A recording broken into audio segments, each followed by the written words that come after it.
Merci beaucoup. Je remercie Emmanuel Fructus, Bertrand Tillier pour leur invitation. Merci à l'Institut pour la photographie ainsi qu'à mes chers collègues des ANMT. Donc je vais vous parler plus de photographie de paysage et d'opérateurs photographes qui ont travaillé pour des entreprises, pour le commerce. Donc le virtuose des trousses d'objectifs. Ainsi est décrit l'opérateur de carte postale par Jacques Ducom, qui est auteur d'un manuel de photographie intitulé « Les débuts d'un amateur photographe, la réussite en photographie ». Jacques Ducom, qui est lui-même un ancien opérateur photographe ayant travaillé pour le grand éditeur Léon et Lévy de photographie puis de carte postale. Jacques Ducom insiste sur le poids de l'expérience dans l'exercice du métier d'opérateur photographe qui se développe parallèlement à l'émergence des entreprises d'édition, de photographie, d'impression, syndrome du triomphe de l'industrie photographique à la fin du XIXe siècle et au début du XXe siècle. Ces entreprises qui emploient des dizaines de photographes qui sillonnent le territoire pour réaliser des vues photographiques. En effet, les photographes présents sur le terrain, réalisant les reportages pour le compte de l'entreprise, suivant ces indications, sont identifiés comme des opérateurs. Une distinction est posée en fait dans le monde de la photographie commerciale entre l'intention qui préside à la constitution d'une collection de clichés qui est commercialisée, donc réservée à ces éditeurs photographes, et l'habileté mise en œuvre pour la réalisation des clichés, qui est le domaine de l'opérateur. Ces opérateurs restent anonymes.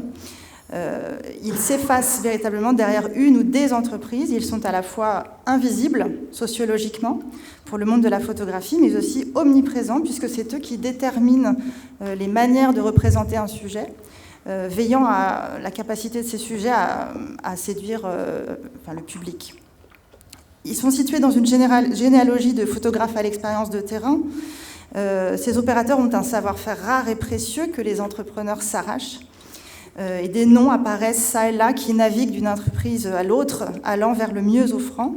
Des noms aussi très célèbres comme Auguste Rosalie Bisson, par exemple, qui a sa propre entreprise jusqu'en 1864, mais qui sacrifie son indépendance après plusieurs faillites pour se mettre au service des grandes entreprises comme Brown, Léon Lévy ou Goupil jusqu'en 1883, comme opérateur.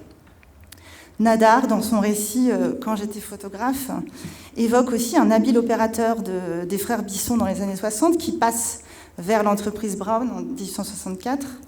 Et ce passage illustre parfaitement le transfert de compétences d'une entreprise à l'autre par le biais de ces personnages. Donc je cite, les frères Bisson avaient su dénicher et former au laboratoire un simple garde municipal. Il s'appelait Marmont. Jean-Claude Marmont travaille par la suite pour la maison Brown de Mulhouse. Formé par ses anciens patrons à la photographie de montagne, il fait profiter Adolphe Brown de ses capacités dans cette spécialité très prisée à un moment où le tourisme de montagne commençait à se développer. Comme on peut le voir dans cet extrait, donc les opérateurs sont les individus à travers lesquels tout se joue pour une entreprise, sa politique de prise de vue ou encore ses orientations commerciales. Et évidemment, perdre un opérateur, c'est pour une entreprise, qui le forme en général, c'est perdre une manière de voir, une autonomie de travail, un savoir-faire lié aux exigences de l'entreprise, qui se situe vraiment à mi-chemin entre l'art et le commerce, entre la créativité et le savoir-faire. Progressivement, on va le voir, les métiers d'opérateurs photographes et de représentants de commerce se fondent.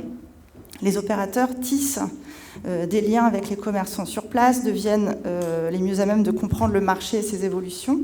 Et dans les années 70, par exemple, Jean-Marie Combier, créateur de l'entreprise SIM, favorise ces profils de photographes VRP.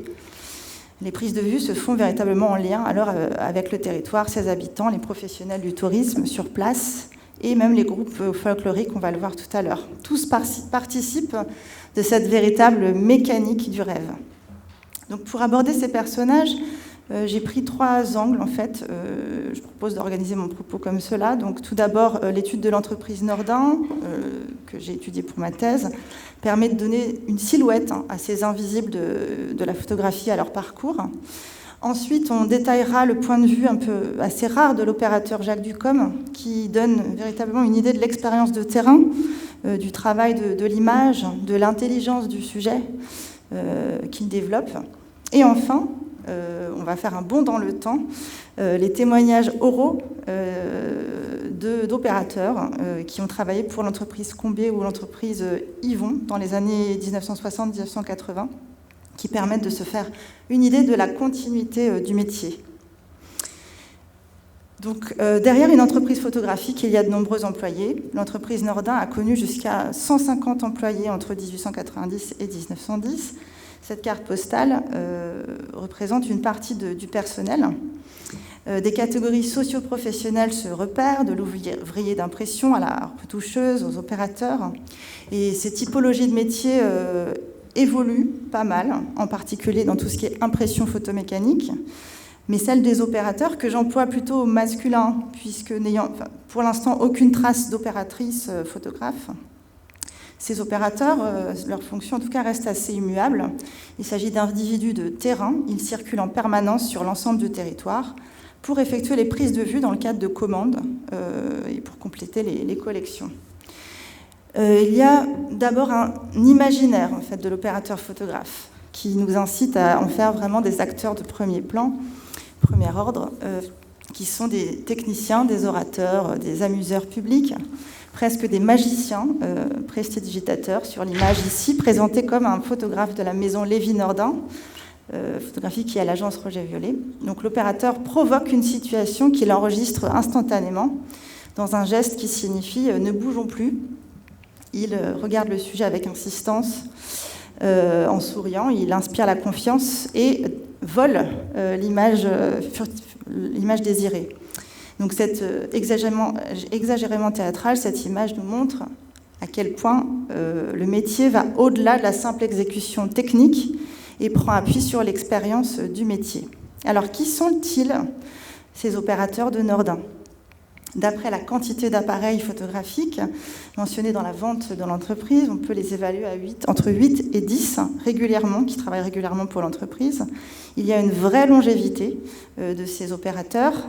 Par exemple, Alfred Petit et Henri Ozol, qui sont des opérateurs dits collaborateurs, qui travaillent depuis 1868 dans l'entreprise Nordin et sont encore dans l'entreprise en 1909, soit 40 ans plus tard.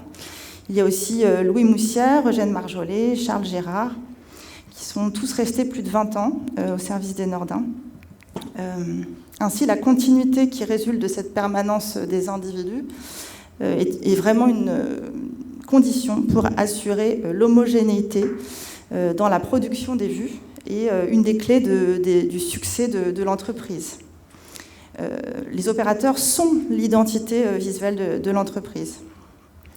Chaque opérateur a un secteur privilégié et entretient des contacts avec les acteurs touristiques de la région pour se tenir au courant des évolutions et des nouvelles images à produire.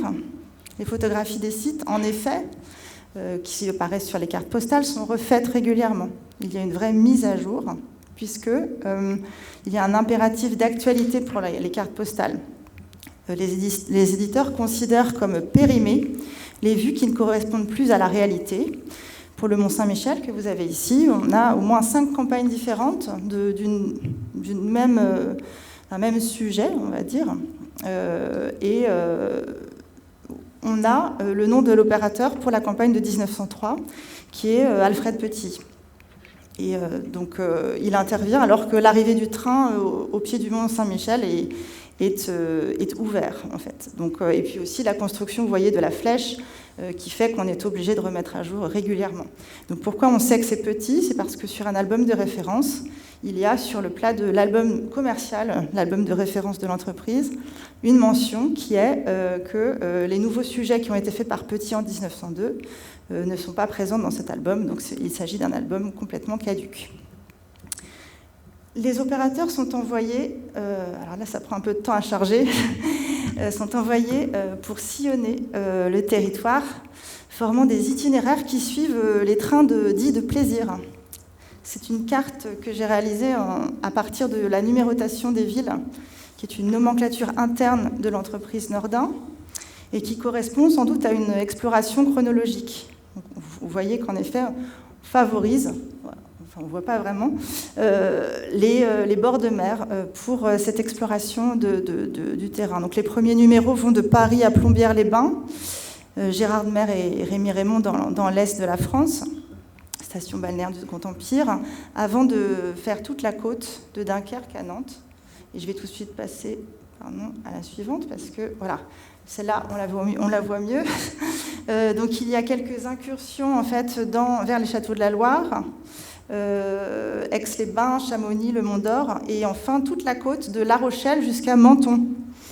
Dans ma thèse, en fait, en fonction du nombre de vues effectuées par ville, j'ai pu proposer un essai de hiérarchisation même des réputations touristiques des villes après l'apparition des cartes postales. Donc les opérateurs sont nomades par excellence, ils s'adaptent aux différents environnements, prennent le pouls des campagnes, des sites touristiques en devenir et des sujets émergents. Ils explorent une ville s'inspirant des guides touristiques.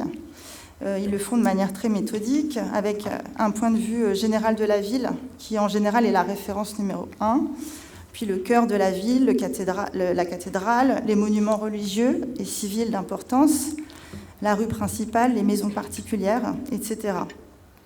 Les prises de vue de la ville demandent une grande maîtrise technique pour trouver le meilleur point de vue sans déformation des lignes pour les monuments. Et un reportage prenait en général plusieurs semaines pour les opérateurs, ce qui n'est pas le cas en fait, des excursionnistes qui passent. Là, on élaborait véritablement les vues. À Tours, c'est l'exemple que vous avez ici, que pour la ville de Tours, on a reconstitué en effet toutes les prises de vue et le parcours de l'opérateur. Les Nordins avaient un correspondant local qui s'appelait René Parâtre, qui était photographe et naturaliste. Les opérateurs de cartes postales peuvent aussi être amenés à couvrir un événement. Ici, bloqués sur Paris pendant les crues de 1910, avec la fermeture des gares, les opérateurs sont mobilisés sur le sujet de la crue de 1910, sur ce sujet d'actualité, qu'ils documentent abondamment. Il y a plus de 600 références, avec des prises de vue en séquence notamment. Ils se photographient entre eux, témoignant des grandes difficultés de circulation et d'une mobilité plutôt limitée. Les Nordins ont aussi œuvré pour créer des formations d'opérateurs, notamment avec l'école Estienne, ou encore des diplômes de capacité pour opérateurs photographes, dans le contexte de la Chambre syndicale de la photographie.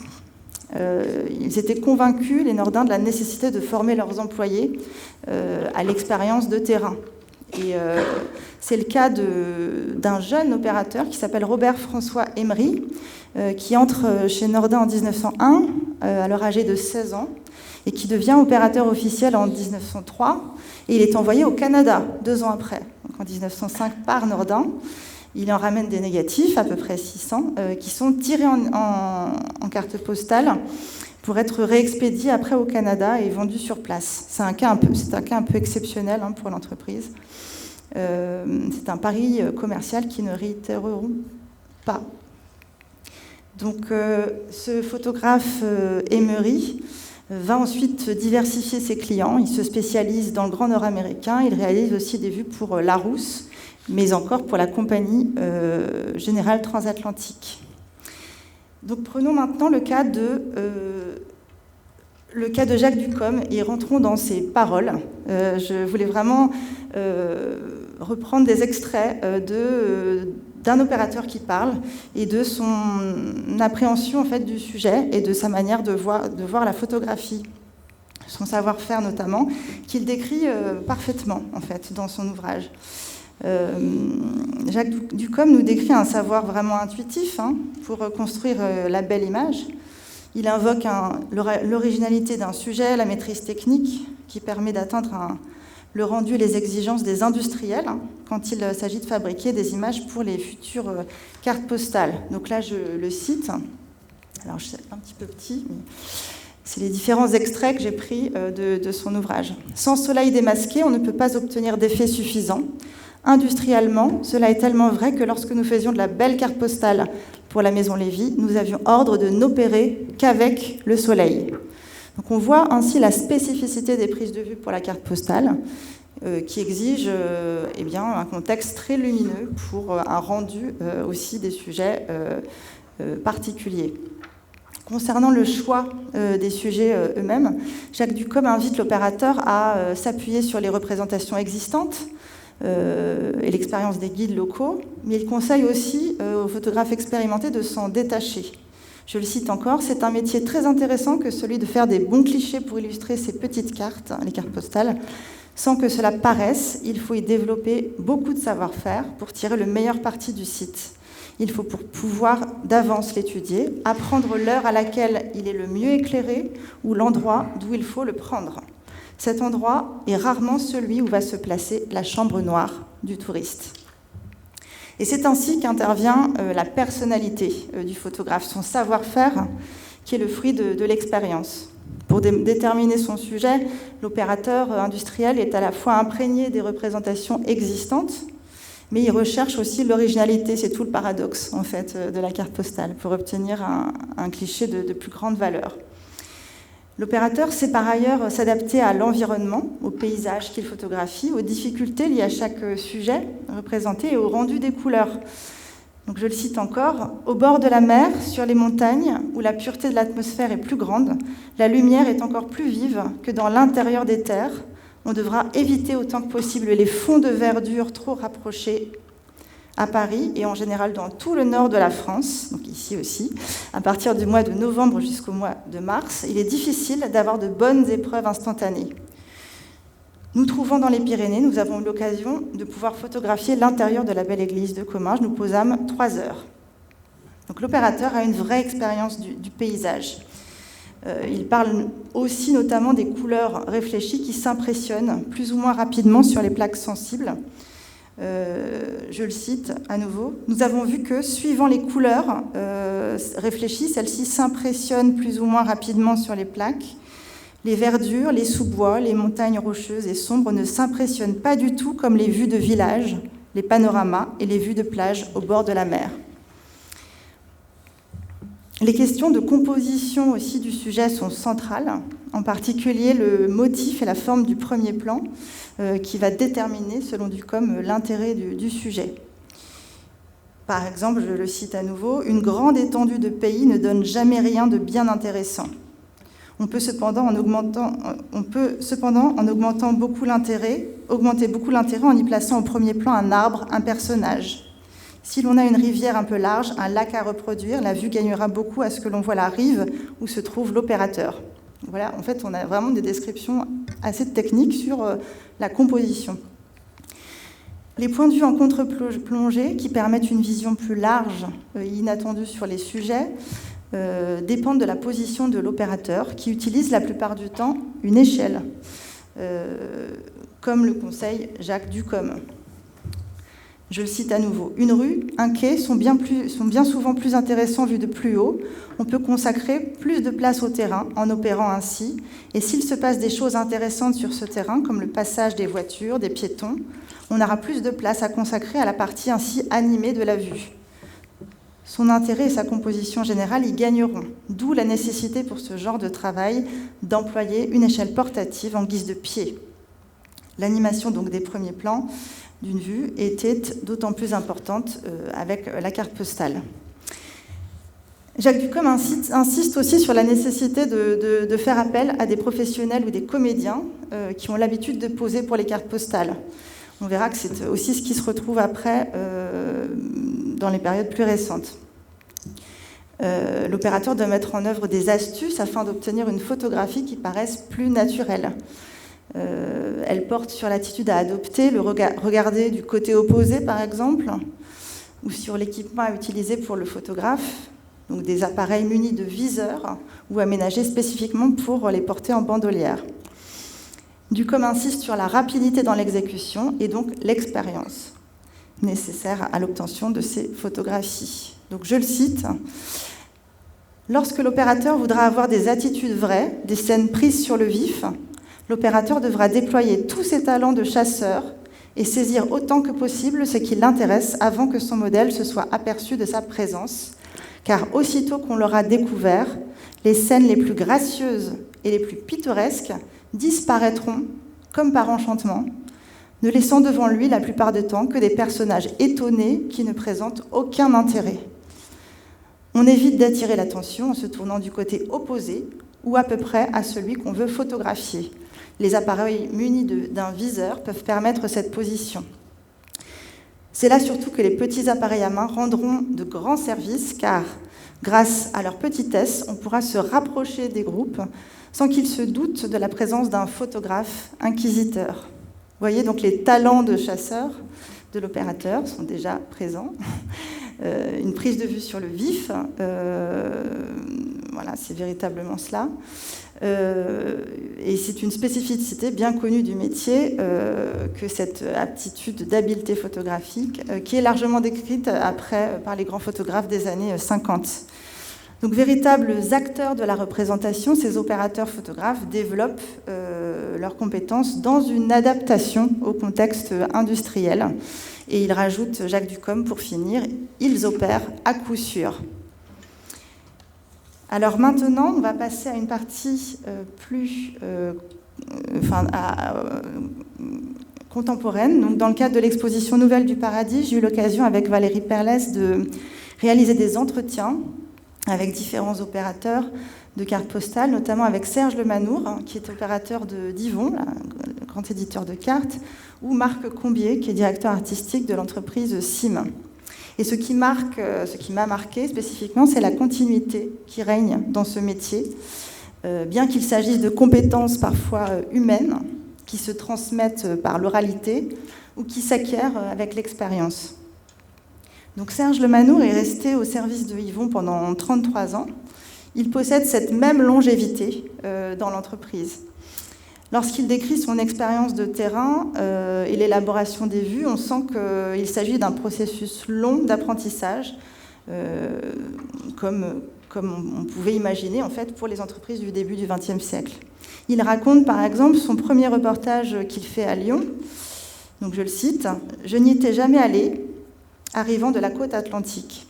J'ai exploré la ville, armée de guides touristiques, de plans, tournant dans la ville avec ma voiture, on est en 87, pour repérer des angles de prise de vue. J'avais déjà des carnets où je notais tout, heure, lumière, sujet, mais j'étais dans l'inconnu. Je suis restée presque 3 semaines à Lyon. » Donc l'opérateur de carte postale connaît au début le dépaysement. Et ce processus d'apprentissage se base sur les vues déjà produites par l'entreprise, une reconduction des points de vue. Il parle évidemment de Serge Lemanour, de l'influence qu'il a des photographies qui ont été prises par le passé par Pierre-Yves Petit, qui est le fondateur de l'entreprise Yvon, qu'il a dans les poches lorsqu'en fait il part en exploration dans une ville. Il décrit aussi la procédure qu'il met en place pour explorer une ville, commençant par les vues générales, comme on l'a vu tout à l'heure, les vues générales d'une ville, avec de belles lumières, puis les monuments représentatifs, qu'il photographie presque systématiquement. Pour Paris, il y a des représentations absolument incontournables, je le cite encore une fois, « Notre-Dame vue de face le soir », la vue du chevet le matin, Montmartre au coucher du soleil, l'opéra vers 14h avec l'avenue et ses perspectives. Donc les prises de vue deviennent presque intuitives et la carte postale, presque automatisée, je dirais. En fait, Serge Lemanour décrivait que lorsqu'il arrivait dans une ville après beaucoup d'expérience, il savait précisément ce qu'il devait prendre en photo pour les cartes postales. Vous avez ici à droite la carte postale la plus éditée par Yvon. Elle est tirée à 700 000 exemplaires. Il s'agit des tasses de café aux 2 magots. C'est ce que les éditeurs appellent des passe-partout. Il s'agit d'une photographie générique par excellence qui représente Paris et ses terrasses. L'intelligence sociale est aussi extrêmement présente dans le témoignage de Serge Lemanour. Il nous dit qu'il fallait être très débrouillard pour avoir les vues souhaitées, il fallait s'arranger avec les gens qui donnaient accès. Le réseau, en effet, a été absolument nécessaire pour avoir accès et puis aussi pour éventuellement savoir les vues qu'il fallait prendre. Donc je le cite, « En général, j'allais au bistrot du village, je discutais et payais un coup, puis les gens proposaient tout naturellement de m'organiser les choses. Pour les vues folkloriques, je faisais appel à des figurants. J'avais un carnet d'adresses avec des offices de tourisme, les associations et groupes folkloriques, mais je me rendais aussi aux fêtes du village. » Donc les situations de prise de vue qu'il décrit sont vraiment les coulisses de cette mécanique du rêve, construite par l'opérateur photographe à travers sa rencontre avec le territoire et ses habitants. Pour l'entreprise Combier, là il s'agit de l'opérateur Glatz. On retrouve ici l'échelle de l'opérateur dont on a parlé tout à l'heure, pour les points de vue en hauteur.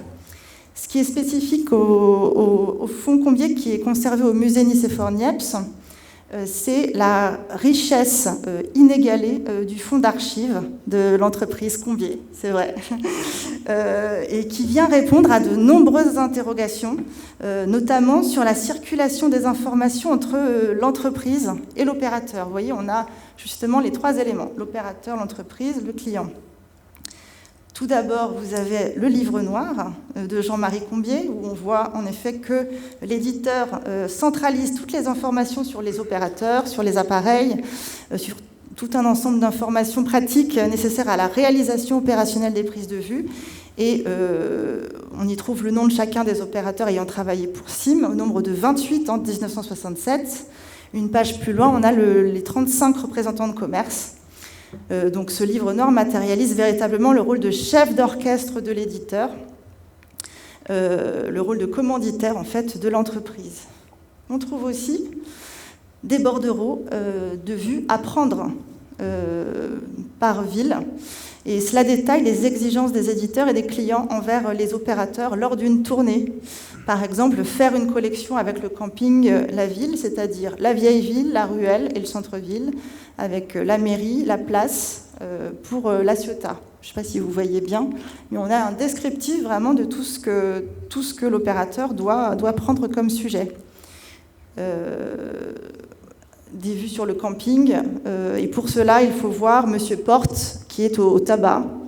On a en effet ce lien avec le client dans ces bordereaux de vues à prendre. Il y a aussi donc des fiches analytiques qui existent aussi par région, dans lesquelles sont mentionnées des indications de vue, les clients, le nombre de clichés exigés. Il y a énormément d'annotations qui permettent à l'opérateur de sillonner et de contacter les bonnes personnes. Ces documents, en fait, constituent la courroie de transmission entre l'entreprise, le client et l'opérateur. Il y a enfin des bordereaux de voyageurs qui décrivent avec précision le circuit de l'opérateur, le nombre de vues prises, jusqu'aux frais d'essence et les frais de repas, qui rendent concret et pragmatique l'expérience de terrain de l'opérateur photographe. Donc, en conclusion, ces archives restent encore à explorer. Elles sont particulièrement riches et exaltantes. Elles permettent de dessiner des silhouettes de plus en plus précises, je dirais, de ces opérateurs à qui l'on peut en fait réattribuer des noms, des pratiques et des individualités, voilà, des savoir-faire photographiques. Voilà, j'ai fini. Merci beaucoup. Merci beaucoup.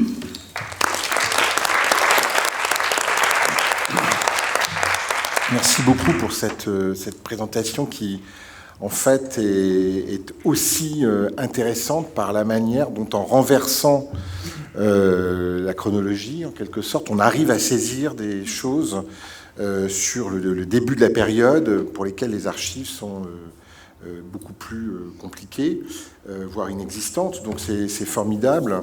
Et puis, alors à titre personnel, moi je suis assez ému par les cartes Combier et Yvon, parce que c'est mon enfance. Ça n'intéresse personne, mais c'est comme ça. Ça m'intéresse moi, et c'est déjà pas mal. Alors, peut-être des questions dans la salle, puisque nous avons quelques minutes pour échanger autour de votre communication. Merci beaucoup pour votre présentation. Alors j'ai une question qui est une question de curiosité, mais aussi de pure panique, puisque je suis l'intervenant suivant. Vous avez précisé justement les circulations des opérateurs pour Nordin. Je sais que vous en êtes spécialiste. Qu'en est-il pour les opérateurs de Ernest Louis Désiré Le Délai? Est-ce que vous avez des informations aussi sur leur mode de circulation, sur la...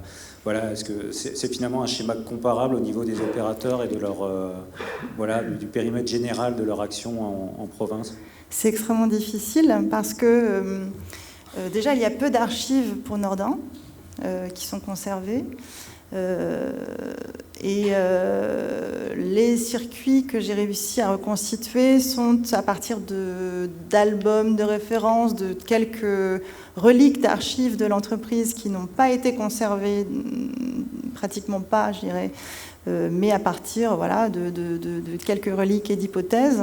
On peut imaginer que les entreprises fonctionnent peut-être de la même manière, mais le délai, il n'y a plus aucune archive, même aucun fonds d'ailleurs constitué, alors qu'il s'agissait d'une entreprise tout à fait, équivalente à Nordin.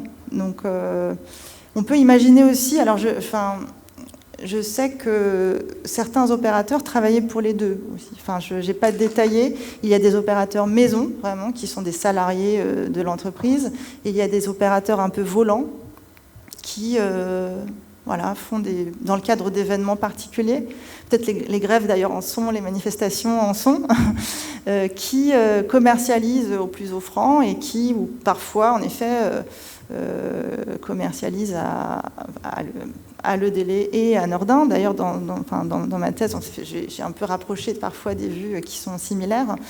Je ne sais rien des circulations d'opérateurs maison de Le Délai. En tout cas, je n'ai pas trouvé d'éléments qui pourraient détailler ces circulations pour cette entreprise en particulier. Justement, moi, je me suis fixée sur Nordin parce que, après 10 ans de recherche, j'ai vraiment commencé à bien connaître comment fonctionnait l'entreprise, de retrouver des noms, c'était vraiment un jeu de pistes, de faire ces liens, comme Éléonore le disait tout à l'heure, de faire ce lien entre des noms, des prises de vue, des photographies, un fonctionnement d'entreprise. Ça, c'était déjà très long à comprendre. Et je pense qu'il faudrait le faire pour chacune des entreprises, finalement. Merci beaucoup.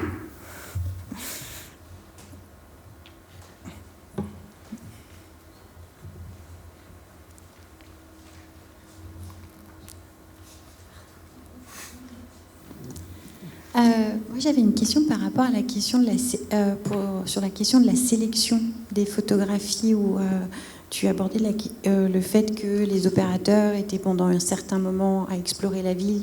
Il y a des vues qui sont indispensables, mais j'imagine que parfois ils essayaient aussi d'en faire des différentes, notamment quand on passe plus généralement dans des vues d'atmosphère, de ville, où des maisons sortent des monuments et des principaux lieux.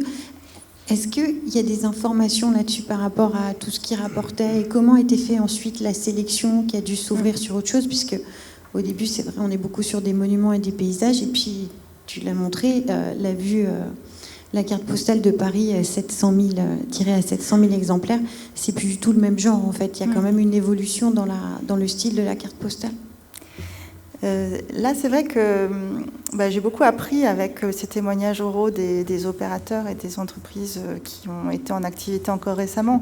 Il y a vraiment une production parallèle d'à la fois ces passe-partout, ce qu'ils appellent, toutes les entreprises appellent ça les passe-partout, c'est-à-dire il y a même une collection de passe-partout par ville.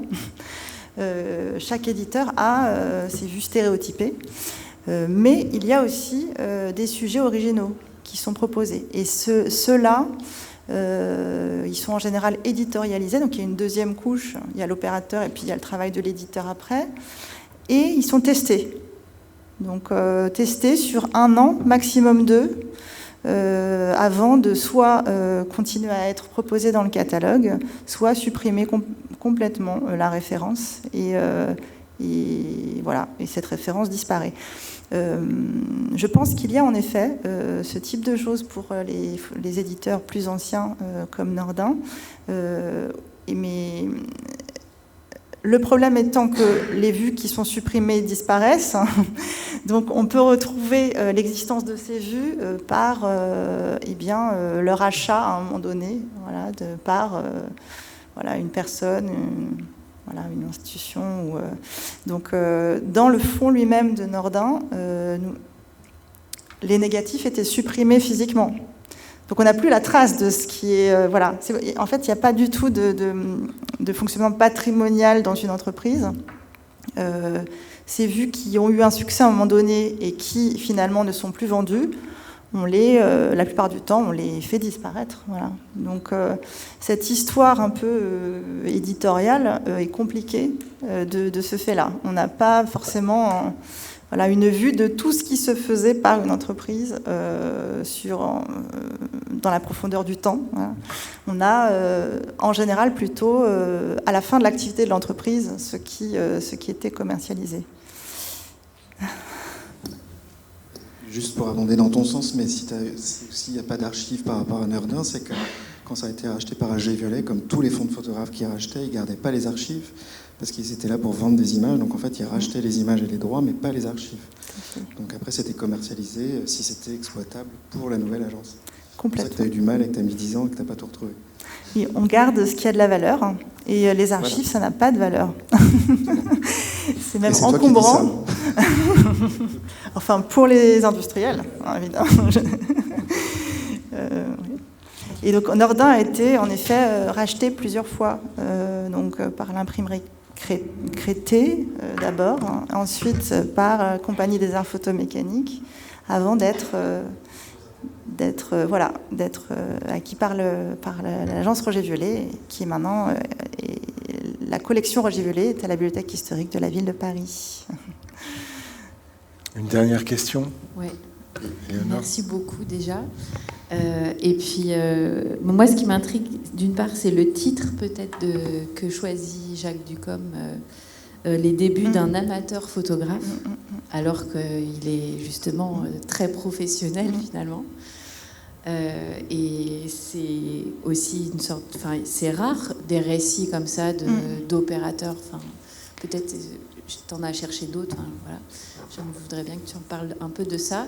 Et la deuxième chose, c'est sur avant Nordin, finalement, avant la carte postale, sur l'histoire des opérateurs.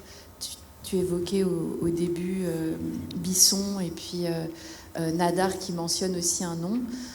Est-ce que tu penses que ça pourrait ouvrir aussi à des recherches peut-être plus fouillées dans certaines archives, parce que c'est vrai que parfois on croise des noms d'opérateurs, à une histoire des opérateurs, mais avant en fait le développement d'entreprises, d'éditeurs et d'entreprises importantes, quoi. Je sais que quand vous travaillez avec Laureline sur le numéro justement de Photographica, sur ce qu'on ne voit pas, mais aussi sur la chaîne de ceux qui contribuent à faire une photographie, quelles archives on aurait pour faire cette histoire un peu des opérateurs de studio avant le développement de la carte postale. Alors en fait, je vais commencer par ta deuxième question. Je pense qu'il y a un vivier énorme dans les revues. Notamment de la Chambre syndicale de la photographie, puisque ces opérateurs étaient récompensés c'est leur entreprise qui proposait des récompenses, des médailles, en fait, des médailles d'honneur, de bronze, d'argent, etc. Au fur et à mesure des années, ils montaient en fait dans la reconnaissance. C'était une vraie reconnaissance pour ces opérateurs, et je pense qu'il faudrait, comme ils passaient parfois d'une entreprise à l'autre. Moi, j'ai croisé énormément de noms dans le bulletin de la Chambre syndicale de la photographie, par exemple, ou dans le moniteur de la photographie qu'on connaît bien. Et il faudrait croiser ces noms. Enfin, croiser ces noms pour voir si un opérateur passe d'une entreprise à l'autre et ce qu'il fait, quoi. Parfois, en effet, il change de fonction, il prend du grade. Donc, voilà, à travers les récompenses professionnelles, en fait, on peut, je pense, arriver à attraper ces gens qui sont quand même très difficiles à cerner. Et puis, donc, pour ta première question, en effet, moi aussi, je me suis posé vraiment la question de l'amateur. Mais je pense que ça vient d'aimer, tout simplement, en fait, de la personne. Enfin, voilà, peut-être. Je dois dire que alors, ce témoignage que j'ai découvert pendant ma thèse m'a extrêmement émue. C'est le seul que j'ai trouvé. En fait, j'en ai pas trouvé d'autres. J'espère un jour en trouver d'autres. Mais c'est un témoignage qui m'a émue parce qu'il mettait des mots sur voilà, des choses qu'on ressent quand on voit les images, qu'on imagine, des hypothèses, etc. Et là, en fait, enfin, on a quelqu'un qui explique eh bien, son approche de la vue, quoi, son approche du terrain. Être devant un sujet, se dire non, là, la rivière, elle est là, donc je vais me mettre de l'autre côté. Enfin, je ne sais pas s'il y a des photographes qui décrivent à ce point-là, même encore maintenant, leur approche du paysage. Donc oui, c'est vrai que c'est un témoignage très émouvant et complètement unique pour moi jusqu'à présent. Merci beaucoup. Merci.